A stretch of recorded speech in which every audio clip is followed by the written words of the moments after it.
So guys, for the first step, you're going to head over to search and type in settings. Click on it.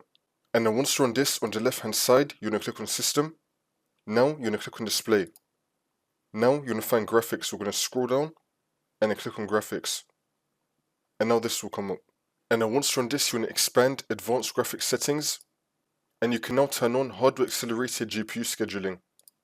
It's going to say you need to restart your computer, but don't do it yet. Now we're going to scroll down and we're going to find the game or the application that we want to do this for. So if it's a Microsoft Store app, you want to go with this. And if it's a desktop app, then you want to go with this. Now you just want to find the file path of where the exe file is. So you just want to go to this PC and then search for your game.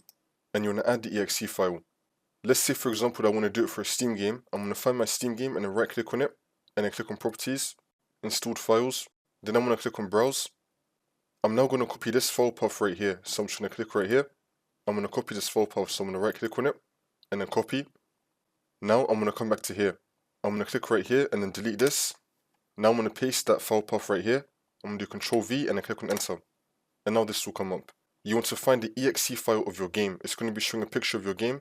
And it's most likely going to be the largest file size, if not one of the largest. So you're going to double click on this, which will now add your game right here. You then want to click on the drop down. And then where it says GPU preference, you want to click on this. And then click on high performance with your graphics card. And now for the last step, you just want to restart your computer. And then you should be good to go.